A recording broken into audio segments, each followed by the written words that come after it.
Bonjour mes frères et mes sœurs, chers amis, nous sommes très très heureux d'être avec vous ce matin. Nous vous remercions pour votre fidélité, d'être encore chaque dimanche, d'écouter notre culte, d'être avec vous en direct. Nous allons un bon programme de chant, un moment de louange.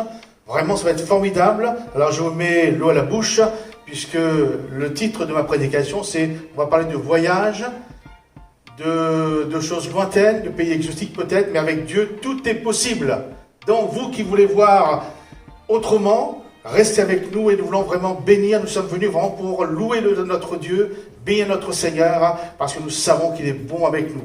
Bien sûr, avant de laisser toute la place à Christophe et à Jolie, qui vont nous conduire dans des cantiques d'adoration, nous-mêmes, nous allons présenter ce moment au Seigneur, lui laisser le culte, afin qu'il nous dirige par son Esprit Saint, qu'il éclaire nos yeux, nos oreilles, et que vraiment, nous nous fassions du bien ce matin, dans sa présence. Amen.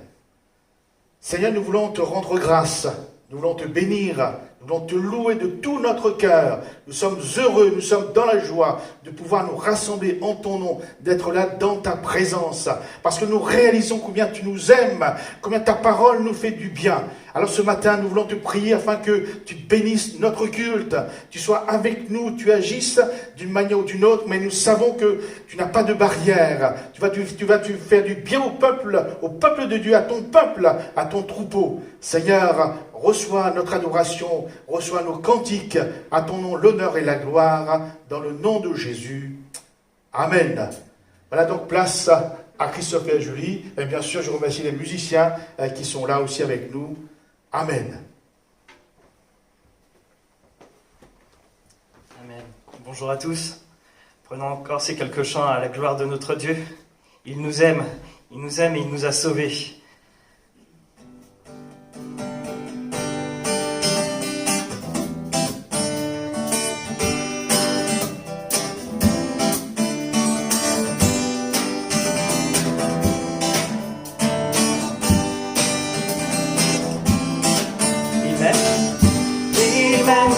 Il m'a tant donné, je choisis de suivre celui qui me fait vivre. Je ne reste pas seul dans la nuit, je prends sa main et marche, jamais ne la relâche. Il m'a tant donné, je choisis de suivre celui qui me fait vivre. Je ne reste pas seul dans la nuit, je prends sa main et marche, jamais ne la relâche.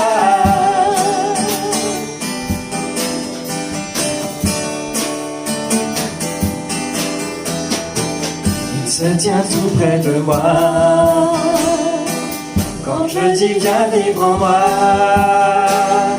prends ma vie entière, fais-moi vivre à ta lumière.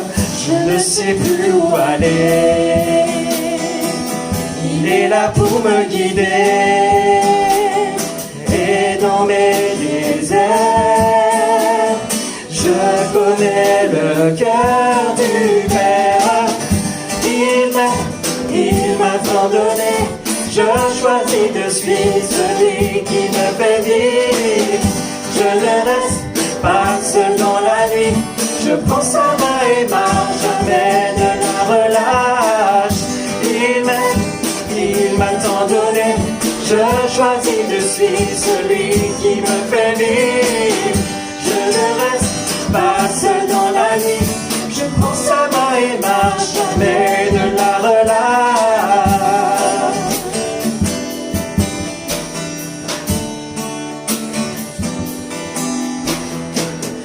Il me dit viens et suis-moi,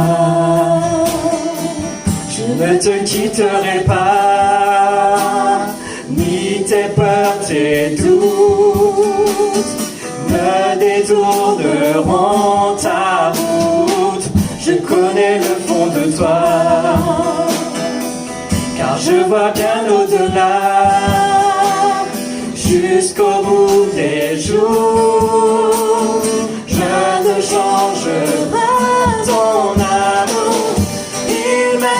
Il m'a tant donné, je choisis de suivre celui qui me fait vivre. Je ne reste pas seul dans la nuit, je prends sa main et marche, jamais ne la relâche.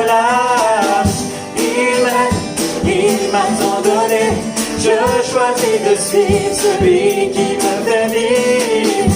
Je ne reste pas seul dans la nuit. Je prends sa main et marche, jamais ne la relâche. Amen.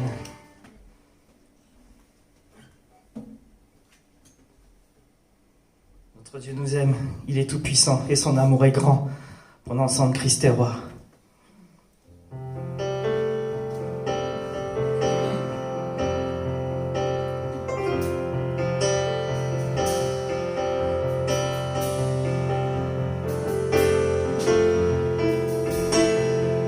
Son amour, Dieu le Père envoya son Fils Jésus pour accorder la lumière à tous ceux qui sont perdus.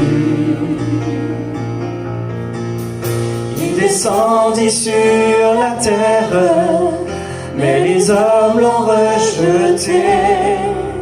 Ils l'ont cloué au calvaire, mais Christ est ressuscité. Christ est roi, Christ est roi, Christ est roi, des rois. Christ est roi, Christ est roi.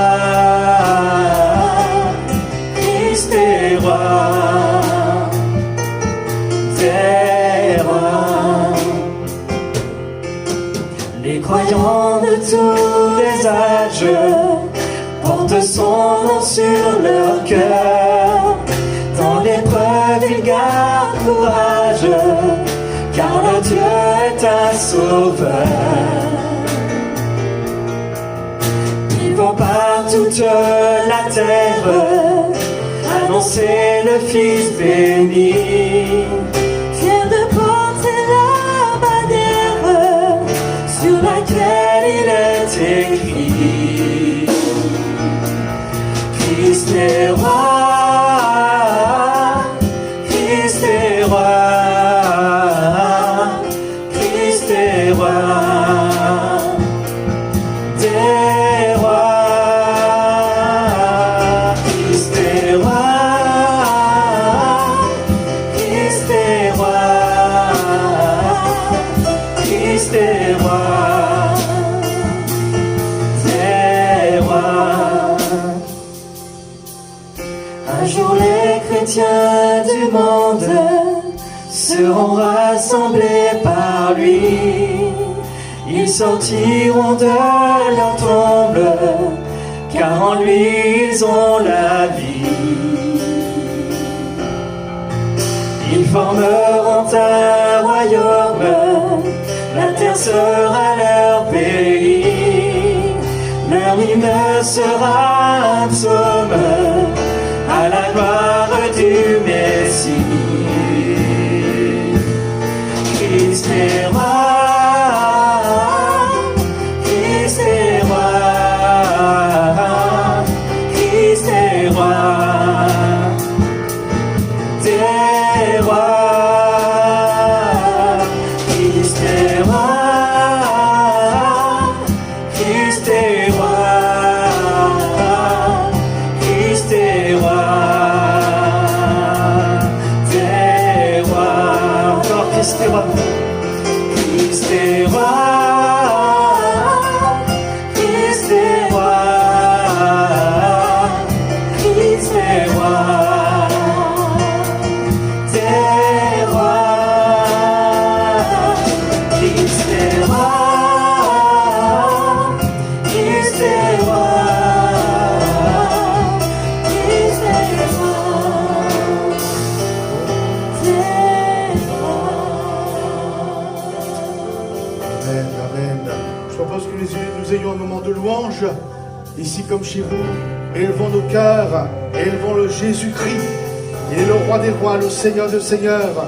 Vous paraissez la bouche fermée devant lui, mais ce matin nous voulons l'adorer, nous voulons l'élever de tout notre cœur, nous voulons lui dire merci pour le sang versé. Merci pour la croix. Merci pour le pardon de nos péchés. Et nous voulons dire que nous sommes heureux d'être à ta suite.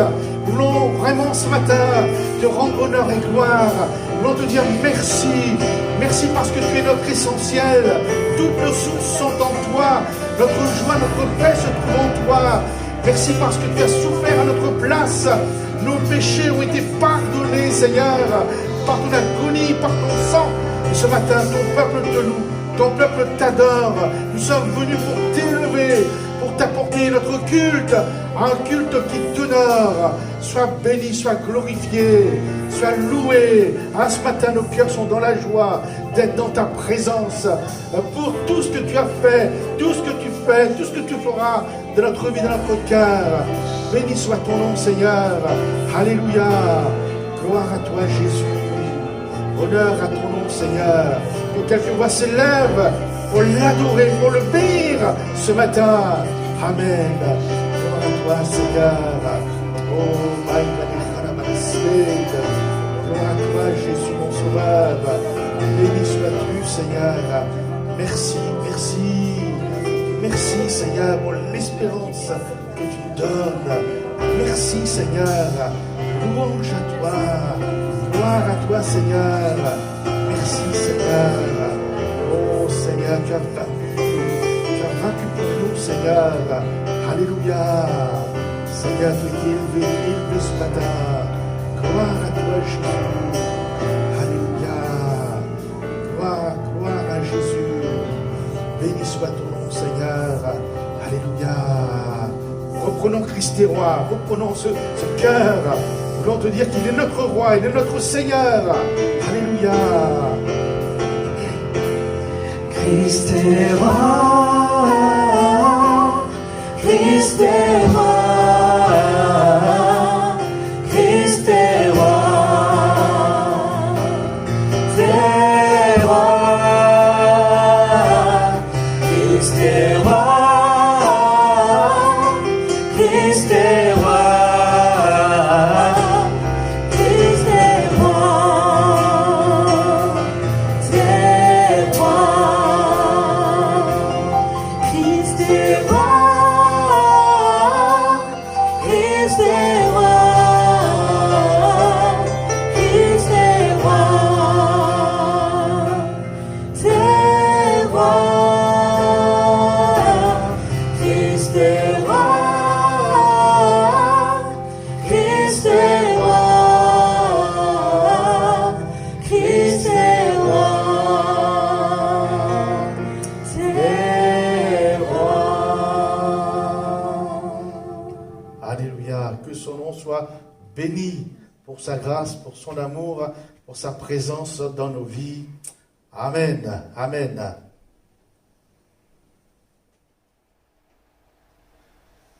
Voilà, je voudrais vous parler ce matin de voyage et de dépaysement.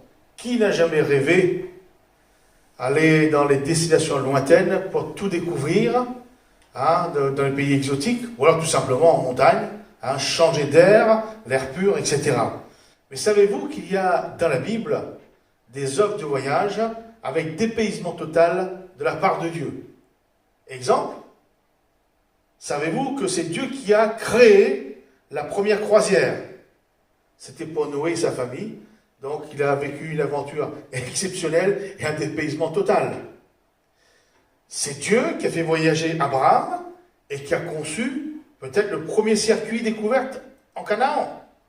Abraham a bénéficié d'un nouveau pays, d'une nouvelle patrie, d'un nouveau départ, d'une nouvelle vie, aventure et dépaysement total. Le peuple d'Israël vivait en esclavage en Égypte, cantonné dans la contrée de Gozen, n'ayant ni pays, ni avenir, ni espérance. Dieu leur offrira un voyage et un dépaysement total dans un pays extraordinaire, un pays où coule le lait et le miel. Une nouvelle vie, un nouveau départ, un nouveau pays, une nouvelle existence, la liberté. On peut aussi penser à Rahab, la prostituée de Jéricho, qui n'avait pas les moyens de voyager et de sortir de l'esclavage, de la prostitution.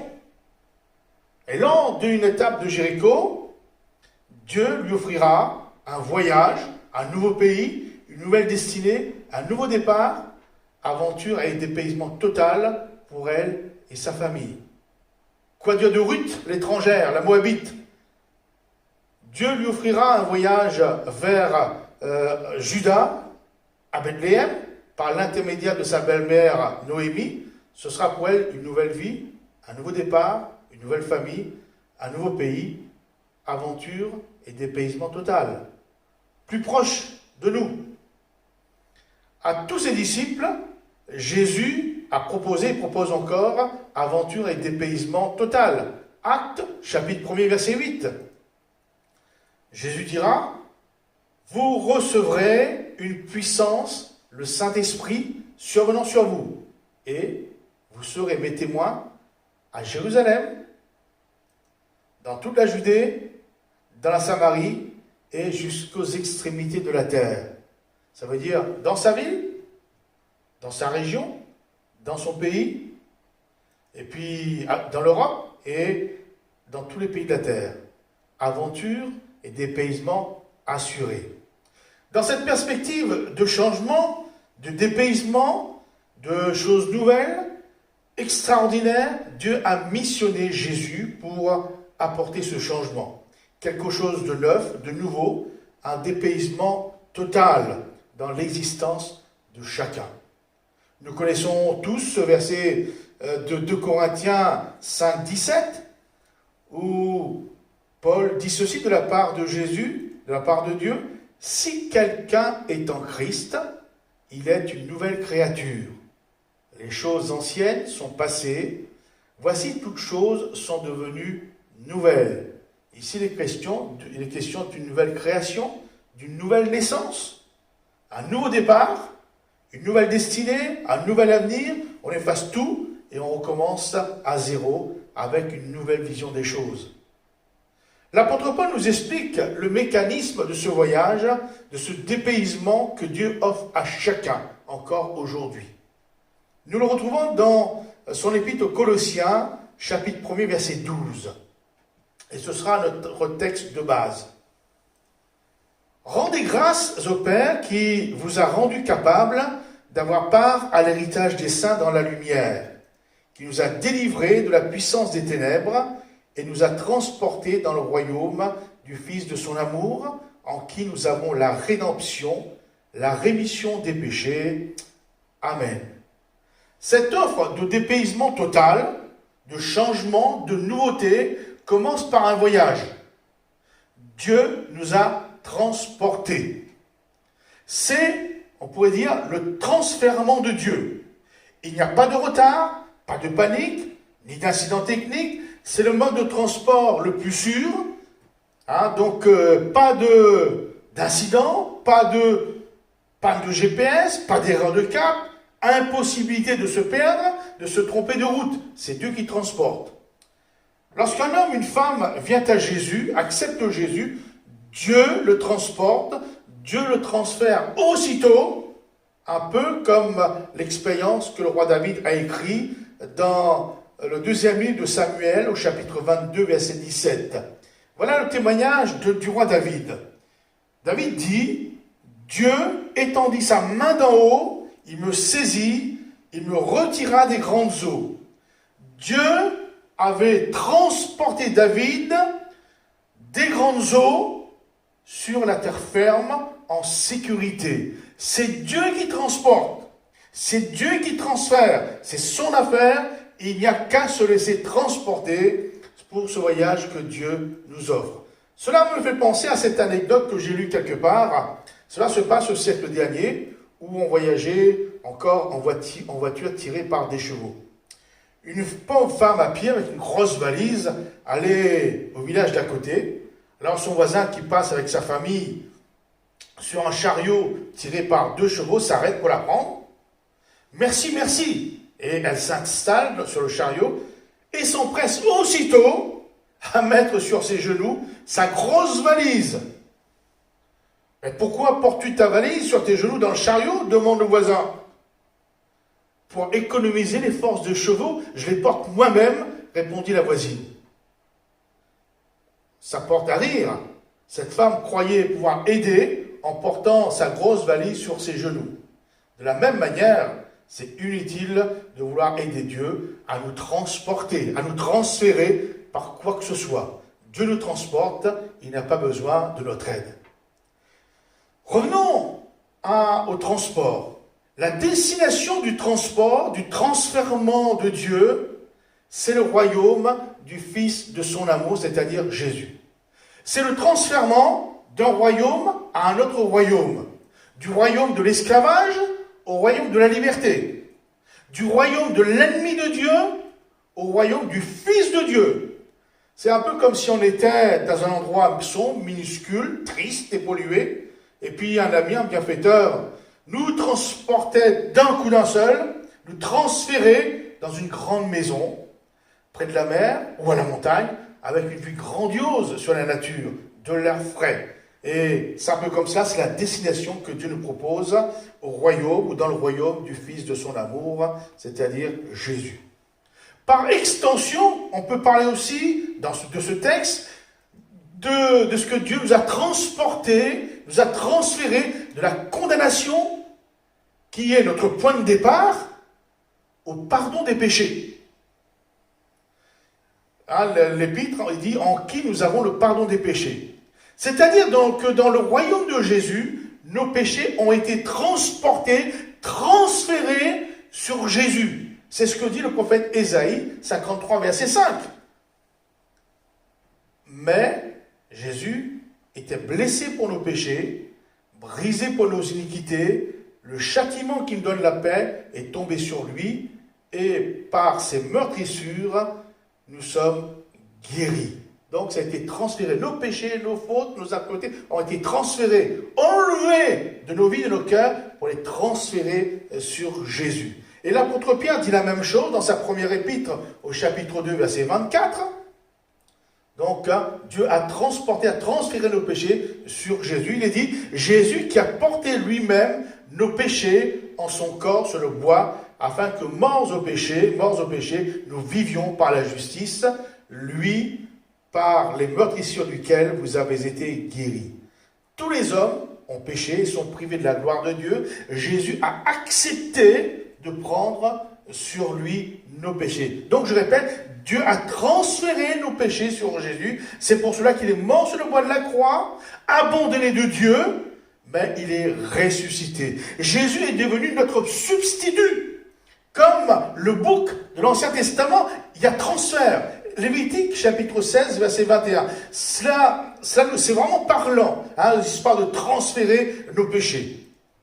Lévitique, chapitre 16, verset 21. Aaron, qui est le sacrificateur, souverain sacrificateur, posera ses deux mains sur la tête du bouc vivant et il confessera sur lui toutes les iniquités des enfants d'Israël et toutes les transgressions par lesquelles ils ont péché. Il les mettra sur la tête du bouc, puis il le chassera dans le désert à l'aide d'un homme qui aura cette charge. Le bouc emportera sur lui toutes leurs iniquités dans une terre désolée. Il sera chassé dans le désert. Voyez-vous donc, tous les péchés d'Israël, du peuple d'Israël, étaient transférés, transportés sur le bouc. Mais nous, c'est sur Jésus que cela a été transféré, que nos péchés ont été transportés. En retour, nous avons le pardon, la libération. Amen. Dieu nous a transportés. Dieu nous a transférés de l'esclavage dans lequel nous étions à la liberté. Cela correspond à ce que nous avons lu dans notre épître, en qui nous avons la rédemption. Toujours dans le royaume de Dieu. C'est dans le royaume de Jésus plutôt que nous retrouvons ces choses. Transporter ou transférer de l'esclavage à la liberté. Selon la loi de Moïse, si quelqu'un perdait son héritage à cause d'une dette et qu'il se retrouvait esclave, cette personne pouvait être rachetée par un proche parent qui fournissait le prix de la rédemption ou la rédemption pour cet homme, pour cette personne et son héritage. Cela s'appelait le droit de rédemption ou de rachat. Et le proche parent qui exerçait ce droit de rachat s'appelait rédempteur. Tous les hommes, depuis Adam, ont perdu l'héritage que Dieu leur avait donné, que Dieu nous avait donné dans le jardin d'Éden. De plus, nous sommes devenus esclaves de nos péchés. Dieu affirme par la bouche de son serviteur Paul en Éphésiens chapitre 1er verset 7, c'est vraiment formidable la parole de Dieu. Il dit, en lui, Christ, en Christ, nous avons la rédemption par son sang, la rémission des péchés selon la richesse de sa grâce. Ce qui fait que Dieu nous a transportés, nous a transférés dans le royaume de Jésus son Fils, parce que dans ce royaume, Jésus paye ou a payé notre rançon, Jésus a payé ou paye la dette de nos péchés, Jésus rachète l'héritage que le diable nous a dépouillé, Jésus devient ou est devenu notre Rédempteur. Il a exercé le droit de rachat. Que le nom du Seigneur soit béni pour cela. Allons un peu plus loin. Il dit que Dieu nous a transportés, Dieu nous a transférés des ténèbres à la lumière. Et si je regarde les paroles de notre épître, il dit l'héritage des saints dans la lumière. Dans la lumière, cela signifie un transfert des ténèbres à la lumière. Paul dit dans Éphésiens 5:8, autrefois vous étiez ténèbres, et maintenant vous êtes lumière dans le Seigneur. Où il ajoutera au chapitre 2, verset 2, vous marchiez autrefois selon le train de ce monde, selon le prince de la puissance de l'air, de l'esprit qui agit maintenant dans les fils de la rébellion. Autrefois, vivant sans Dieu, nous marchions dans les ténèbres, ne sachant pas d'où nous venions. Quelqu'un pense du singe, d'autres du poisson, et puis de l'évolution, ne connaissant pas non plus notre destinée éternelle. Certains pensent à la réincarnation, où il n'y a plus d'existence. Notre vie était vécue dans les ténèbres de l'ignorance, jusqu'à ce que Dieu nous transporte dans le royaume de Jésus. Et lorsque Jésus apparaît dans notre vie, dans le cours de notre existence, c'est comme si tout d'un coup des ténèbres, nous passions à la lumière. Et j'aime bien ce passage de Matthieu chapitre 4 verset 13 pour montrer comment, lorsque Jésus arrive dans une vie, dans une région, tout change, tout devient lumineux.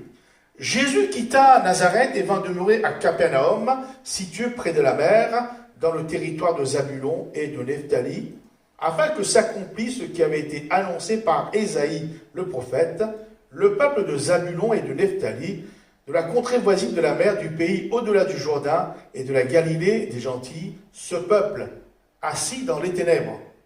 D'ailleurs, lorsqu'il y a des ténèbres, il ne vaut mieux pas trop bouger parce que sinon on va se cogner, on va se faire du mal.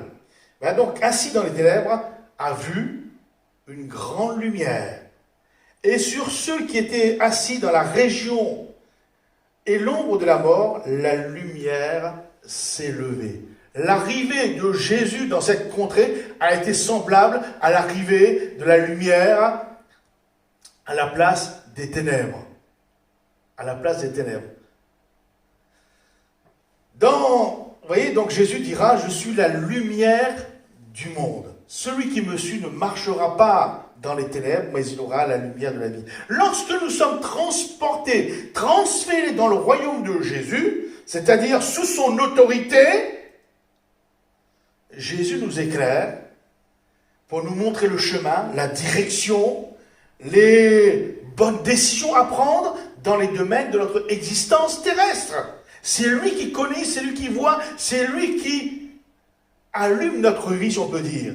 Et pour cela, bien sûr, on va dire, mais Jésus, il n'est plus là physiquement. Mais pour cela, Jésus, en partant, nous a donné son Saint-Esprit. Et de la même manière, il dira, Jean 16, 13, quand le Consolateur, le Saint-Esprit sera venu, l'Esprit de vérité, il vous conduira dans toute la vérité.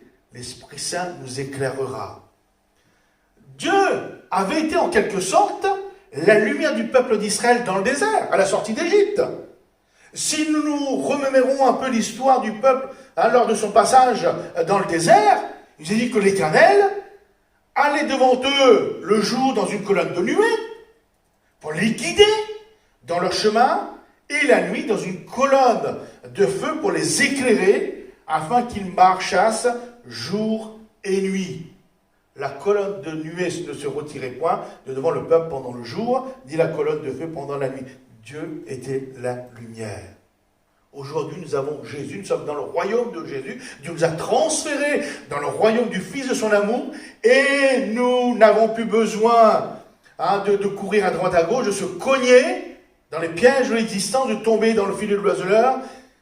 Jésus nous a laissé son Esprit Saint. Jésus est la lumière. Et si nous marchons dans son royaume, nous sommes ces sujets de ce royaume, alors nous avons la lumière, Jésus nous éclaire.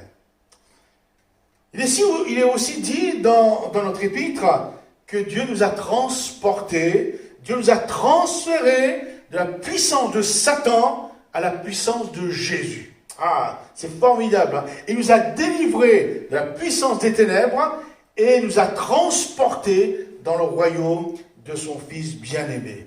C'est formidable, hein? Transporter. Nous n'avons rien à faire. Transporter de la puissance de Satan à la puissance de Jésus, dans le royaume de Jésus. À l'époque, et encore on dit à l'époque, mais peut-être que ça a encore cours aujourd'hui, mais nous ne savons peut-être pas tout. À l'époque, un conquérant vainqueur pouvait transférer les citoyens vaincus sur et dans un nouveau territoire, dans un nouveau pays. Ça s'appelle la déportation. Donc il y a une histoire qui nous est relatée dans le 2e livre des Rois, au chapitre 17, verset 26.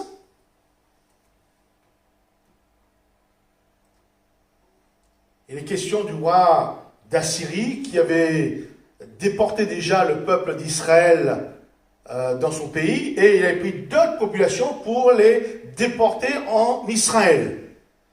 Alors voilà ce qui est écrit. On dit au roi d'Assyrie, les nations que tu as transportées et établies dans les villes de Samarie ne connaissent pas la manière de servir le Dieu du pays et il a envoyé contre elles des lions qui les font mourir parce qu'elles ne connaissent pas la manière de servir le Dieu du pays.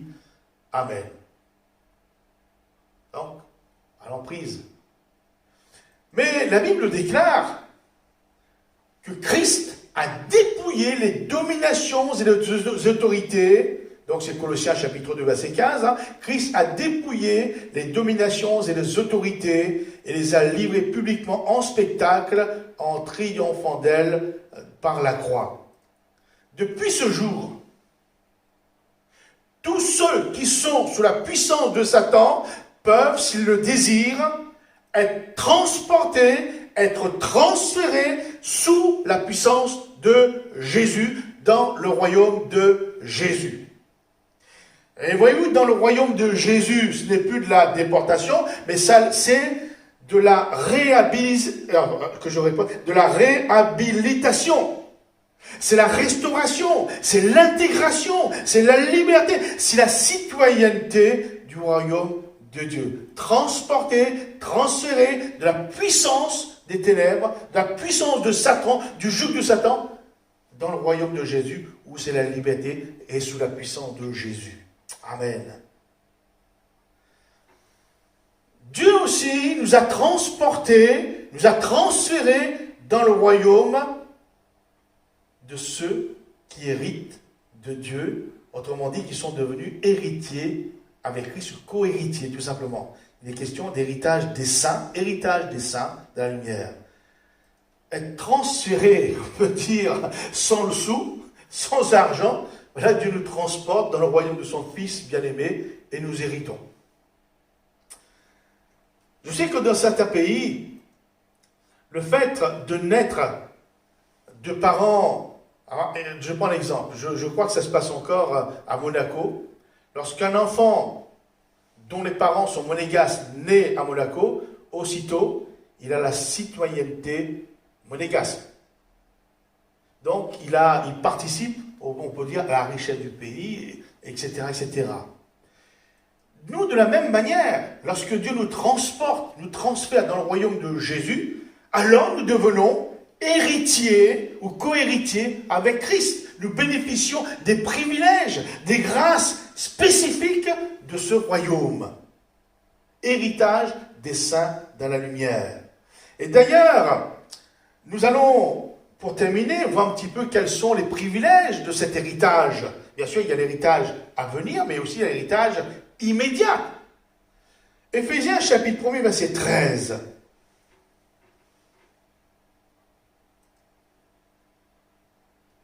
En lui, donc en Jésus, vous aussi, après avoir entendu la parole de la vérité, l'évangile de votre salut, en lui vous avez cru et vous avez été scellés du Saint-Esprit qui avait été promis, lequel est un gage de notre héritage pour la rédemption de ceux que Dieu s'est acquis à la louange de sa gloire. Amen. Donc le Saint-Esprit est un gage, une petite partie de notre héritage à venir. Le Saint-Esprit. Mes frères et mes sœurs, est-ce que vous avez réclamé à Dieu le baptême du Saint-Esprit? C'est un gage de notre héritage. Nous avons été transférés du royaume des ténèbres au royaume de lumière, de Jésus. Donc, c'est un gage, une partie de notre héritage à venir. Demandons au Seigneur, nous ne pouvons pas, Seigneur, tu nous as promis, c'est à nous. Ce serait bête de laisser ça de côté. Encore une partie de notre héritage, en attendant celle d'en haut, Ésaïe, chapitre 54, verset 17. Toute arme forgée contre toi sera sans effet, et toute langue qui s'élèvera en justice contre toi, tu la condamneras. Tel est l'héritage des serviteurs de l'Éternel, tel est le salut qui leur viendra de moi, dit l'Éternel. Amen. L'héritage de ceux qui sont dans le royaume de Dieu, sous la puissance de Jésus. Donc toute langue qui s'enlève, etc., qui s'élève, Dieu les condamne, parce que nous sommes ses sujets, nous sommes ses citoyens. Donc, interdit de toucher. Nous pouvons aussi parler de cette sorte d'héritage. 1 Pierre, chapitre 1er, verset 3.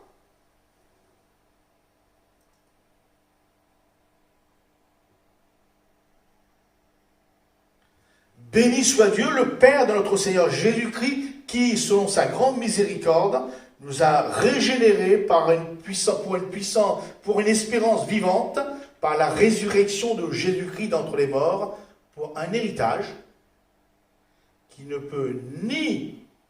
se peut ni corrompre, ni souiller, ni flétrir, lequel vous est réservé dans les cieux. Amen. L'héritage que Dieu nous promet ne peut pas être dévalué, ne peut pas disparaître. Vous savez, quelquefois, on reçoit un héritage, mais bientôt il va falloir plus de dépenses pour avoir l'héritage que de bénéfices en lui-même. Mais l'héritage de Dieu est stable. L'héritage de Dieu est éternel. Personne ne pourra nous dépouiller de cet héritage. Donc c'est rassurant. C'est rassurant. Et pour terminer, dans l'évangile de Luc, au chapitre 22, verset 29, voilà ce que Jésus dit concernant son royaume. C'est pourquoi je dispose du royaume en votre faveur, comme mon Père en a disposé en ma faveur, afin que vous mangiez et buviez à ma table dans mon royaume. Et vous serez assis sur des trônes pour juger les 12 tribus d'Israël. Amen. Voyez-vous, mes frères et mes sœurs, c'est le projet de Dieu pour chacun. C'est la destination du transfèrement de Dieu pour chacune de nos vies ce matin. Il ne faut pas dire que, vous voyez, donc quelquefois on dit « Ah, la vie chrétienne, ah, tiens, mais voilà, j'ai vu que des choses positives, des choses intéressantes, des choses agréables de ce que Dieu permet. » Et voyez-vous, Dieu se propose lui-même de nous transporter, de nous transférer vers le royaume de Jésus, son Fils bien-aimé. Conclusion.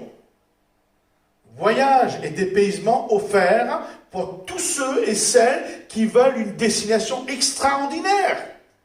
Dieu nous transporte tout simplement dans le royaume du Fils de son amour. Oui, quelquefois on soupire, surtout lorsqu'il fait pas beau, il pleut, c'est gris, il fait frais. Ah, si dans tel pays, les pays exotiques, il faisait beau, il y a la plage, etc. Et puis pour les autres, si j'étais à la montagne, ce serait formidable. Et puis, si je pouvais changer de vie, je pourrais recommencer. Et puis, là. Mais c'est ce que Dieu nous propose, en réalité. Un dépaysement. Un voyage inoubliable, gratuitement. Mes frères et mes sœurs, Moi, je ne vois pas la vie chrétienne comme quelque chose de lourd, de compliqué, un fardeau, on s'oblige. Mais non, quand je vois ça, ce sont que des bonnes nouvelles. Des bonnes nouvelles de la grâce de Dieu.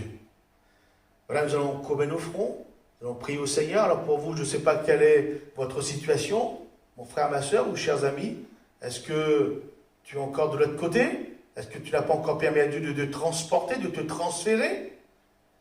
Et puis pour nous qui avons été transportés, transférés, réalisons-nous suffisamment le privilège que nous avons? Est-ce que nous avons réclamé le gage de notre héritage? Toutes ces questions sont là devant le Seigneur dans sa présence ce matin. Mais nous allons courber nos fronts devant lui et répandre nos cœurs devant sa face. Seul à seul. Bien sûr, chacun répondra pour lui-même. Seigneur, merci encore pour les bonnes nouvelles, la bonne nouvelle de ta parole. Merci pour l'enseignement, merci pour l'exhortation, l'encouragement. Seigneur, c'est magnifique, c'est formidable. Tu nous as transportés, tu nous as transférés, Seigneur, dans le royaume du Fils de ton amour. Parce que tu voulais nous sauver, parce que tu nous aimais. Autrefois, c'était réservé uniquement au peuple d'Israël, à certains hommes, mais aujourd'hui, Seigneur, ce transport est libre et gratuit. Seigneur, merci pour tant de grâce. Nous sommes dépassés, je suis dépassé devant de tels privilèges. Et je te prie pour mon frère, pour ma soeur. Seigneur, toi tu connais leur situation, sa situation. Tu connais son désir, tu connais, Seigneur, toutes choses dans le secret de leur cœur. Je te prie pour les amis, Seigneur, qui n'ont pas été transportés jusqu'ici, qui aspirent, Seigneur, à des choses nouvelles, à un nouveau commencement, une nouvelle vie, une nouvelle existence, une nouvelle espérance. Mais c'est ce que tu proposes, Seigneur, que ton esprit touche les cœurs ce matin. Seigneur, réjouis les cœurs. Seigneur, transporte encore plus, Seigneur, de notre population.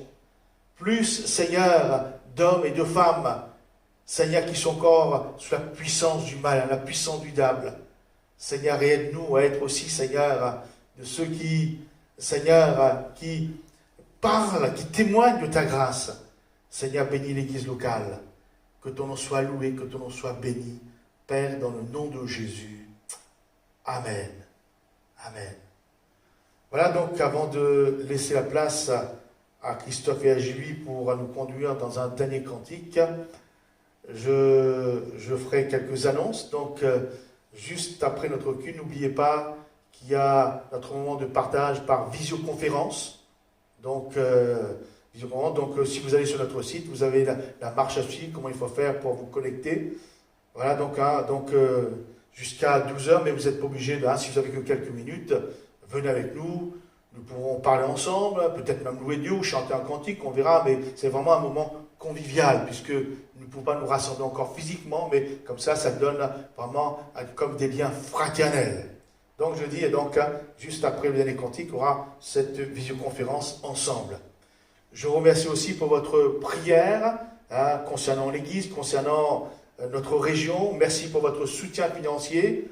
Continuez pour que l'Église continue à se développer. Donc, je vous avais dit que dimanche dernier que même si nos 2 stagiaires vont finir leur stage ailleurs, mais il y a un nouveau arrivé à prendre en charge financièrement. Donc dans les mois qui vont venir, donc c'est Mickaël et Axel Alloran. Donc voilà, merci parce que je crois que je peux compter sur votre consécration, votre fidélité en ce domaine. Et bien sûr, n'oubliez pas nos rendez-vous de chaque semaine, le mardi à 19h, le vendredi à 19h, donc réunion dite de prière avec un moment de visioconférence et notre culte dimanche prochain comme aujourd'hui. Donc pour dimanche prochain, donc nous fêterons, je sais pas, nous ferons une petite cérémonie pour le départ de Mathieu Burle et Marlène. Donc le culte dimanche prochain. Nous leur remettrons ce que vous aurez donné entièrement, parce que nous avons l'habitude, l'Église a l'habitude d'honorer nos stagiaires les fois qu'ils partent. Donc je vous rappelle que si vous voulez leur faire un don, de faire quelque chose pour eux. Donc il y a la cagnotte en ligne Litchi. Donc vous pouvez verser ce que vous voulez, la somme que vous voulez. Et pour ceux qui ne sont pas habitués à ce fonctionnement d'Internet, vous pouvez envoyer un chèque à leur ordre, un chèque vous envoyez par la poste, bien sûr à l'église, à l'adresse de l'église que vous connaissez. À ce moment-là, nous récupérons le chèque et nous le donnerons. Donc, et vous, bien sûr, ils vous diront au revoir par vidéo, puisque l'église n'est toujours pas ouverte. Que Dieu nous bénisse, que Dieu les bénisse.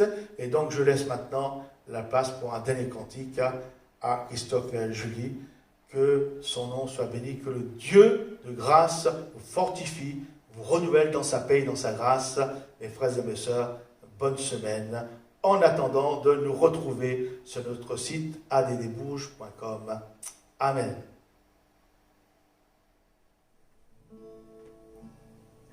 Prenons ensemble ce dernier chant. Libérés, délivrés, nous sommes libres en Jésus. Amen.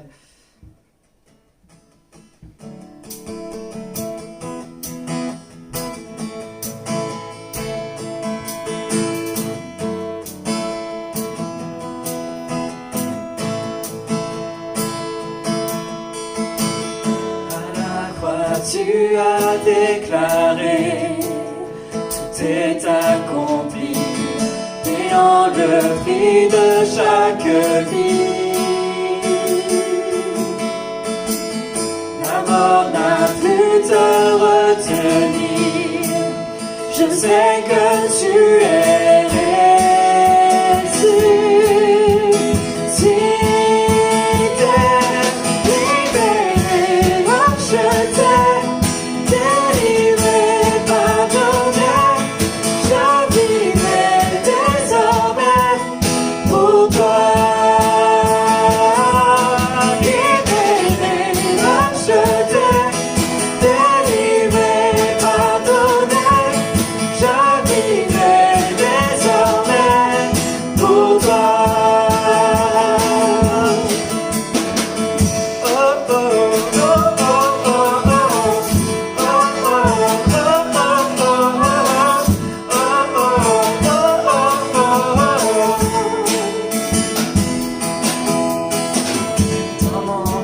tu fais résonner le son de ta voix afin de diriger mes pas.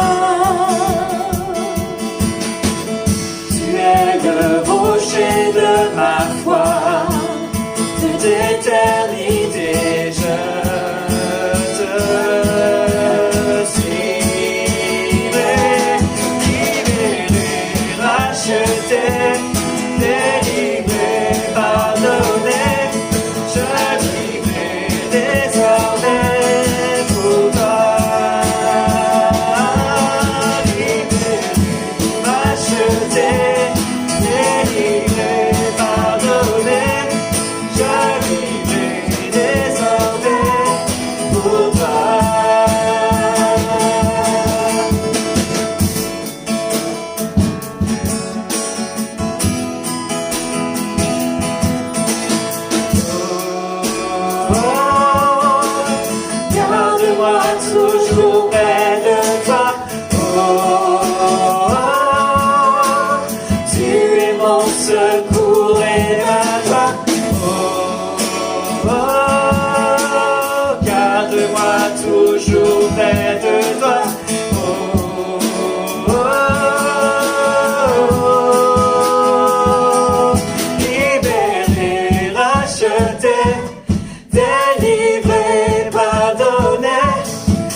bénis mes frères et mes sœurs. Passez une bonne semaine.